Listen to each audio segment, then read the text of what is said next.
Olá, chegamos. Que bom, que honra, que alegria, que satisfação estarmos juntos no Jovem Pan, ponto final. Edição desta semana, sempre uma satisfação conversar com você, fazer um resumo das principais notícias, o que acontece de mais importante aqui na capital federal e esse resumo, uma entrevista exclusiva com o ministro Paulo Teixeira, ministro do Desenvolvimento Social e Agrário. Muito obrigado por aceitar o nosso convite e conversar com a Jovem Pan, ministro. Eu que agradeço o Ministério do Desenvolvimento Agrário e Agricultura Familiar. Fico muito feliz de participar do programa aqui da Jovem Pan. Bom, a gente está conversando num momento muito sensível. O senhor acompanhou de muito perto durante esta semana esse atentado, esse ataque, na verdade, a um assentamento do Movimento Sem Terra, que deixou vítimas, inclusive umas que não resistiram, outras que ainda estão hospitalizadas. O senhor esteve lá em loco, também acompanhou. O que o senhor consegue resumir sobre esse ataque, na verdade, que já se tornou uma investigação por parte da Polícia Federal, que se tem em relação a este assunto já, ministro? Olha, foi uma violência bárbara, inaceitável, inadmissível, onde cerca de 25 pessoas, 5 carros, 4 motos, pessoas fortemente armadas, chegaram no assentamento e começaram a atirar nos assentados que estavam reunidos fazendo uma vigília. Já temos 2 vítimas fatais e temos também um gravemente ferido no hospital e outros 5 com outros tipos de ferimentos, mas ferimentos mais leves. Isso se deveu a uma tentativa do crime de subtrair um lote dos assentados, né? E tentou fazê-lo pelo constrangimento e pela violência. Só que ali o INCRA já tinha feito uma supervisão ocupacional no final do ano, regularizado os lotes de quem ali morava e esse lote destinado a uma nova seleção de família, né? Então, os assentados defenderam o lote pacificamente e essas pessoas, de maneira violenta, elas praticaram esse crime, que é um crime bárbaro, né? Nós estivemos lá, eu tive uma conversa com os policiais civis, com o seccional de Taubaté, com o regional do Vale do Paraíba e com o diretor adjunto da Polícia de São Paulo. E também tivemos uma conversa com a Polícia Federal, uma pessoa designada pelo superintendente e também um delegado de São José dos Campos, né? O que nós estamos querendo é que apurem para saber quem participou desse crime. São 25 pessoas, mas há condições de chegar a cada uma dessas pessoas.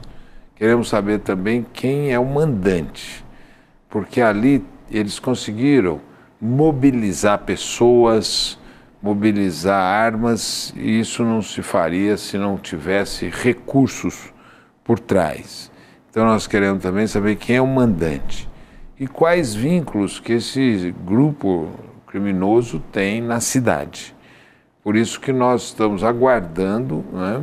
Até agora, dos 25, um está preso e outro foragido, mas tem muito mais gente que participou. E o importante é chegar no mandante desse crime. A gente viu uma reação rápida, muito enérgica, na verdade. O senhor esteve com o presidente Lula. Qual foi a reação do presidente quando o senhor o informou do cenário do que havia acontecido nesse assentamento em específico? Olha, esse fato ocorreu na sexta-feira à noite, por volta de 11 da noite. Eu tomei conhecimento no sábado de manhã. E aí comecei a mobilizar a Polícia Civil, a Polícia Federal, e o presidente Lula me ligou. E ele determinou à Polícia Federal que acompanhasse essas investigações ali, né? Ao mesmo tempo, nós fomos presencialmente para ouvir as lideranças. Infelizmente, eu conhecia. Infelizmente, eu digo porque era uma liderança madura, uma pessoa ponderada, equilibrada, que é o Valdirzão. Eu conheci o Valdirzão, tem também um outro que faleceu, e conversei com quem estava na cena do crime e pude fazer a conexão dessas pessoas com a Polícia Civil e com a Polícia Federal para prestar informações. Tanto que na segunda-feira eu liguei para o delegado seccional, ali, Dr. Parra, e Marcos Parra, e ele me disse que estava ouvindo aquelas pessoas que presenciaram, que testemunharam essa violência inominável. Agora, em relação já com essa linha, ainda que é uma experiência ruim, mas a gente sempre consegue tirar algum exemplo, alguma experiência de uma situação mesmo que seja uma situação como essa, de um ataque, um atentado contra as vidas de assentados, de pessoas que estavam lá. A gente tem hoje um número alto de assentamentos, o senhor vai conseguir me falar com mais assertividade em relação a esses números. E hoje, como está? Qual é o cenário atual sobre essa infraestrutura, sobre a segurança dos outros assentamentos que nós temos em diversos estados da federação que desenvolvem uma função muito importante, que é a da agricultura familiar, e que o senhor é um grande defensor desse assunto do campo, do homem do campo, de quem conseguiu essa área, esse espaço, mas na grande maioria, às vezes, não tem uma infraestrutura para que possa evitar uma situação como essa, ou de recorrer a uma segurança, a uma iluminação, algo que possa evitar um atentado, um ataque como esse, ministro. Sobre Tremembé, Bruno, no domingo esteve lá a ministra Macaé e ela ofereceu um programa de proteção às vítimas ali, de proteção daquelas lideranças. Então, com câmera e todo um programa de proteção a elas, né, às lideranças. Sobre os demais assentamentos no Brasil, eu acabo de sair de uma audiência com o ministro Ricardo Lewandowski, da Justiça, pedindo que ele destaque policiais da Polícia Federal para acompanhar o grupo interministerial de combate à violência no campo. Nós temos um grupo que atua desde o primeiro dia do governo do presidente Lula e nós conseguimos diagnosticar quais são os conflitos mais agudos e endereçar uma política de compra de terras para a superação desses conflitos e também de mobilização da área de segurança em relação aos criminosos, né? Então nós conseguimos fazer um programa de mediação e conciliação através da ouvidoria agrária e através da Câmara de Conciliação do INCRA, né? Quero parabenizar o trabalho sereno que o César Aldrigue aqui está fazendo em Brasília, como a Sabrina Diniz em São Paulo, diante desses episódios, né? Então, essa ouvidoria agrária e essa Câmara de Conciliação foram capazes de mapear esses conflitos. E aí eu tenho como resultado desse trabalho a diminuição das mortes no campo de 2022 para 2023, de 2023 para 2024. E é por essa razão que a gente tem essa Câmara e queremos cada dia mais divulgar os mecanismos de denúncia sobre violência no campo para acionar as instituições de segurança para proteger os agricultores que estejam sendo ameaçados. Agora, essa história, né, de comprar ou a venda de áreas ilegais, a gente vê que tem muita gente esperando também uma regularização de áreas, pessoas que que representam uma luta realmente, que está por muito tempo naquela área, e às vezes tem quem se passa, né, para talvez ocupar um espaço, mas na verdade tem uma intenção de comercializar de forma ilegal. Se falando sobre essa regulamentação, reforma agrária, que é um assunto que vem se arrastando por muito tempo, né, é uma pauta de governo.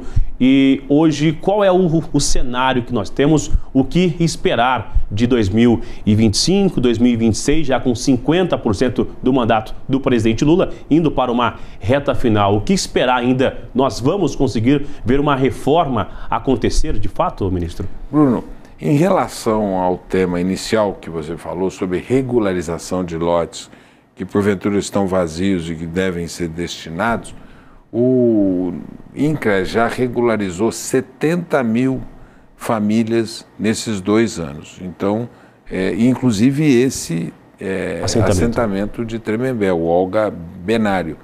Tanto que tem uma carta de uma das lideranças, que é o Valdirzão, agradecendo o INCRA e feliz.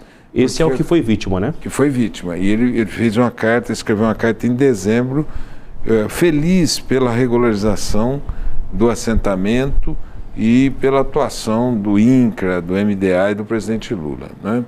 Bom, em relação às novas entregas, evidentemente, nós tivemos a extinção do MDA. O MDA foi extinto, o INCRA foi esvaziado e não havia mais orçamento para a obtenção de terra. E nós conseguimos retomar. Nós estamos fazendo nós já, novos assentamentos, já fizemos para 5 mil famílias.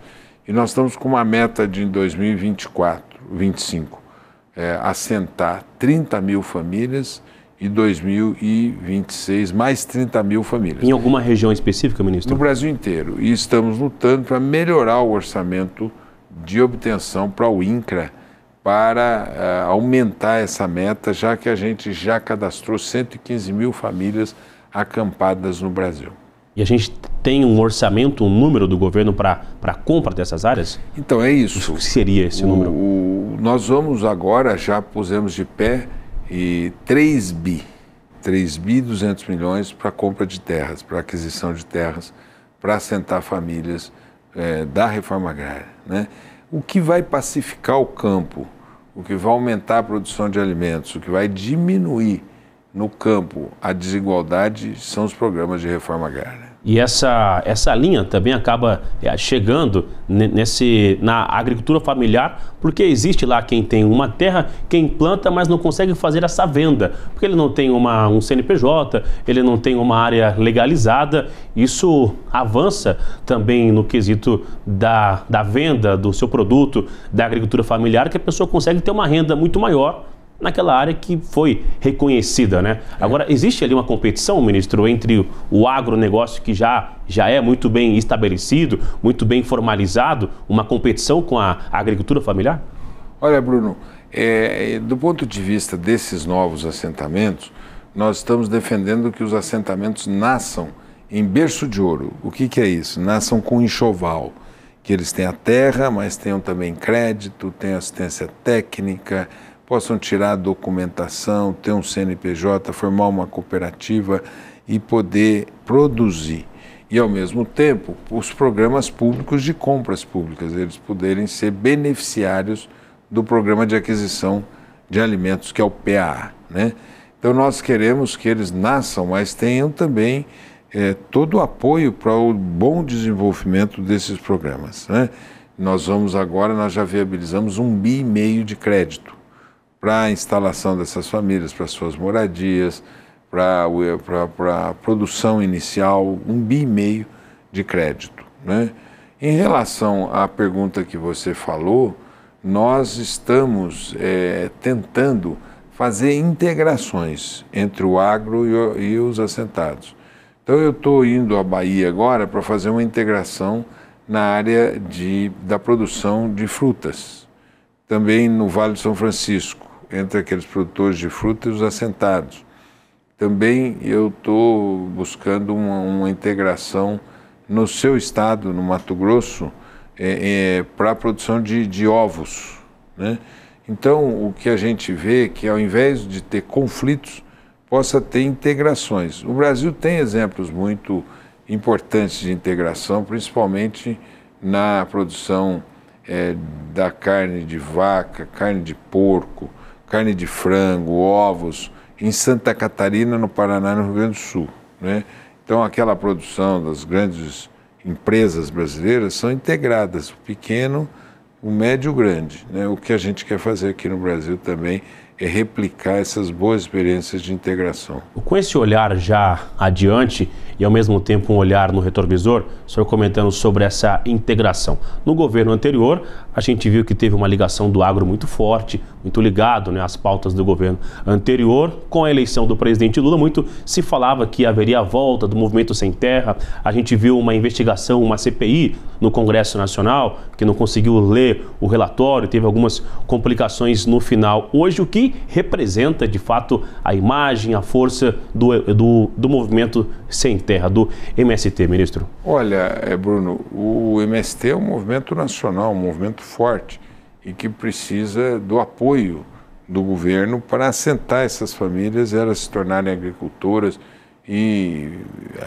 desenvolverem, né, progredirem. Os filhos irem para a universidade, para a escola técnica, produzir alimentos. E as experiências deles são muito boas na área de cooperativas. Eu visitei agora um frigorífico no Rio Grande do Sul, também visitei a produção de arroz orgânico, já visitei a produção de leite, de carne, de leite no Nordeste. Então as cooperativas deles são muito boas, né? E sobre o agro, o presidente Lula vem apoiando o agro também, né? Foi o maior plano safra da história do Brasil, o maior plano safra. O presidente anterior, o que ele fazia?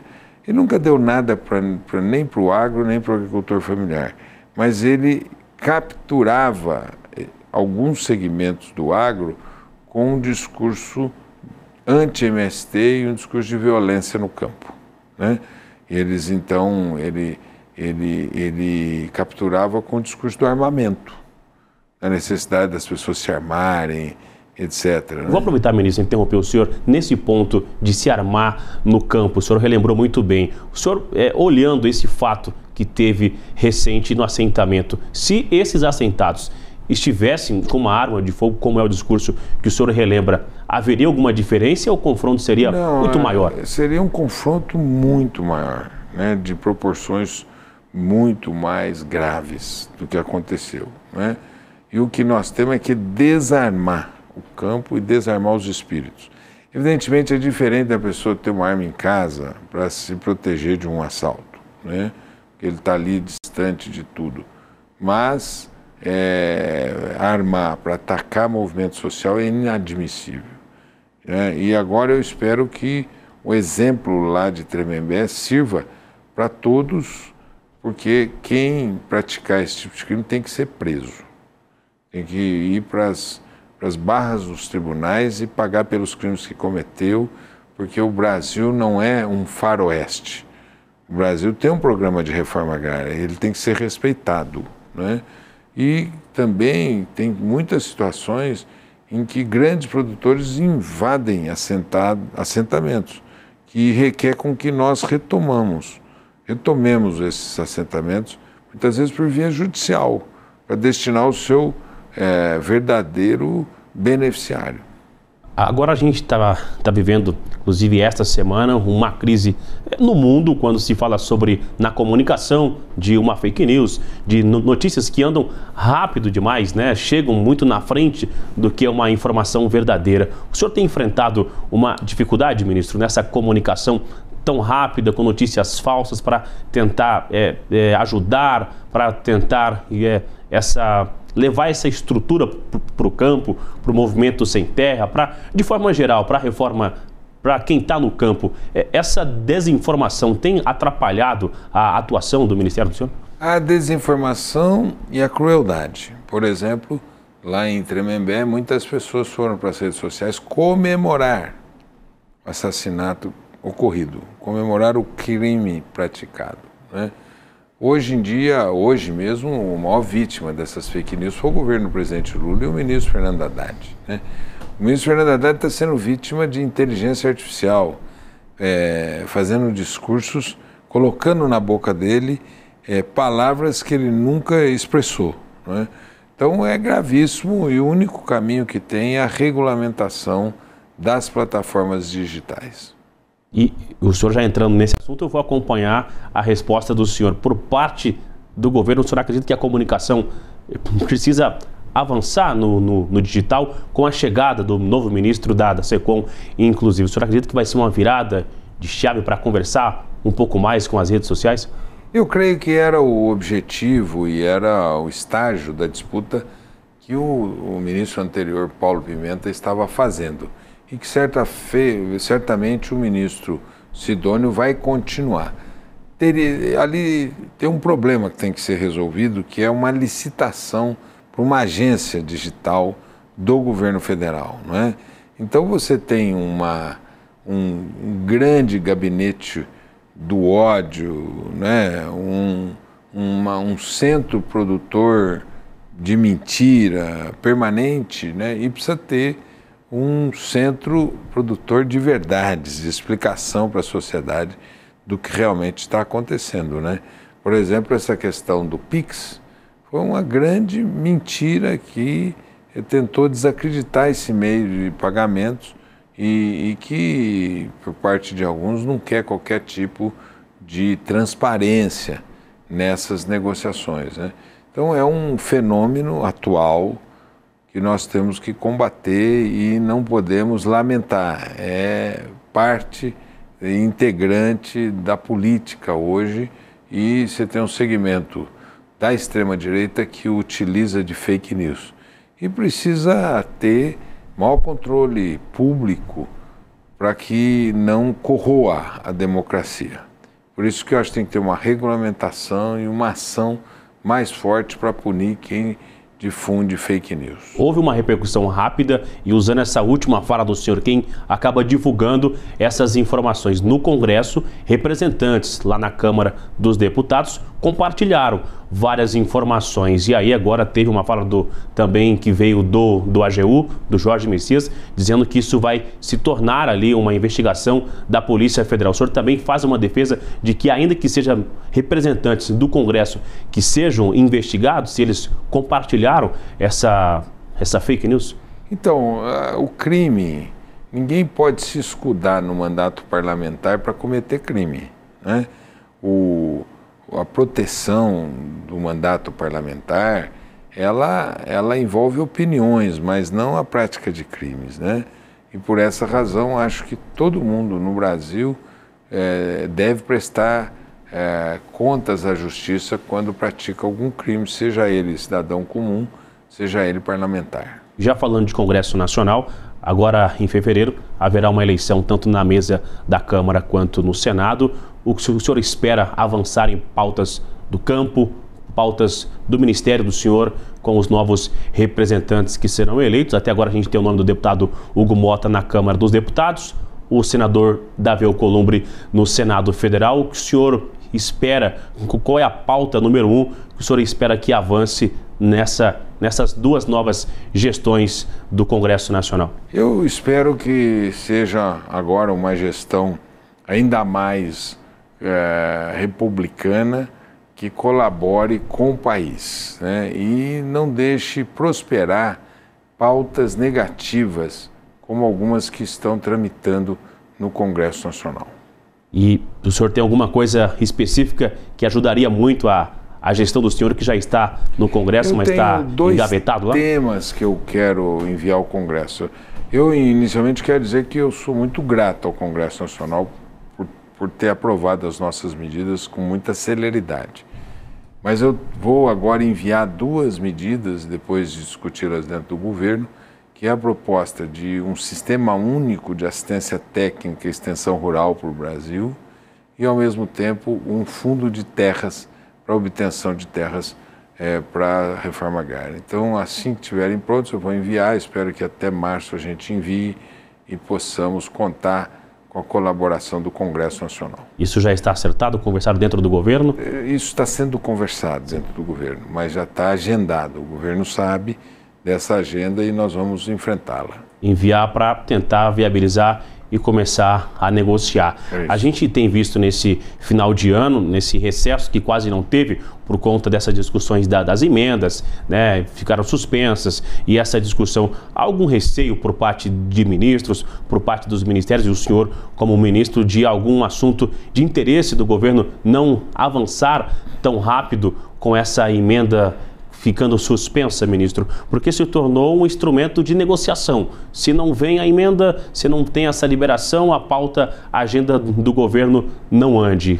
O deputado Arthur Lira, ele tem esse gesto de conversar com ambos os lados. O senhor acredita que Hugo Motta, caso eleito, também vai ter essa flexibilidade, vai enfrentar resistência se essa emenda não chegar? Olha, o presidente Lula aprovou 100% das matérias que ele mandou para o Congresso.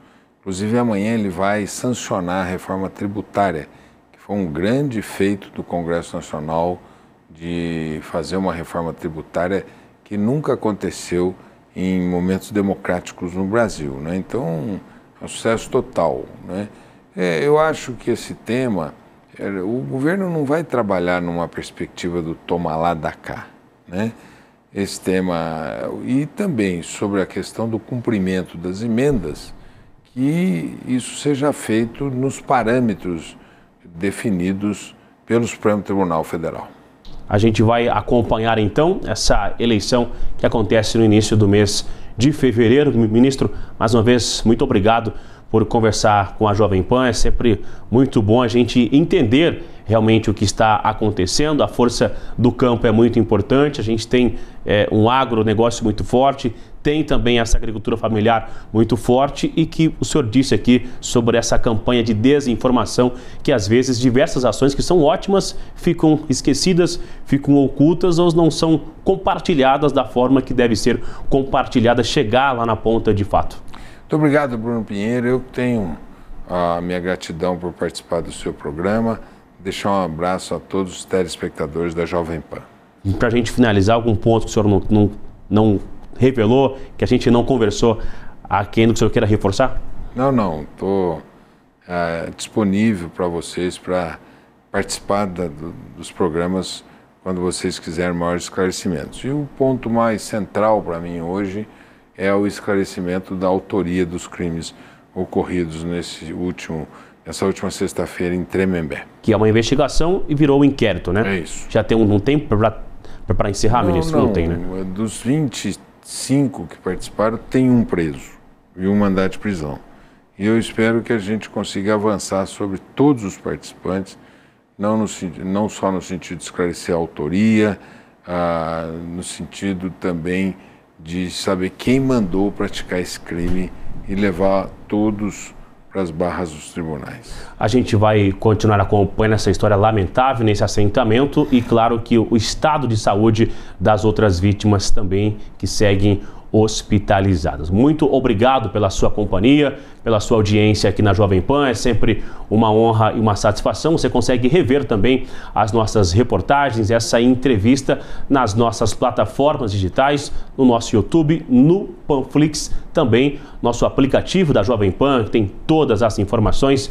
No nosso site também tem vários comentários dos nossos analistas que diariamente estão compartilhando análises, informações e comentários nas redes sociais e também a você, assinante da Jovem Pan. Continua com a gente, vem aí mais informações, a gente se encontra aqui na Jovem Pan. Fique em paz, se cuide e até uma outra oportunidade.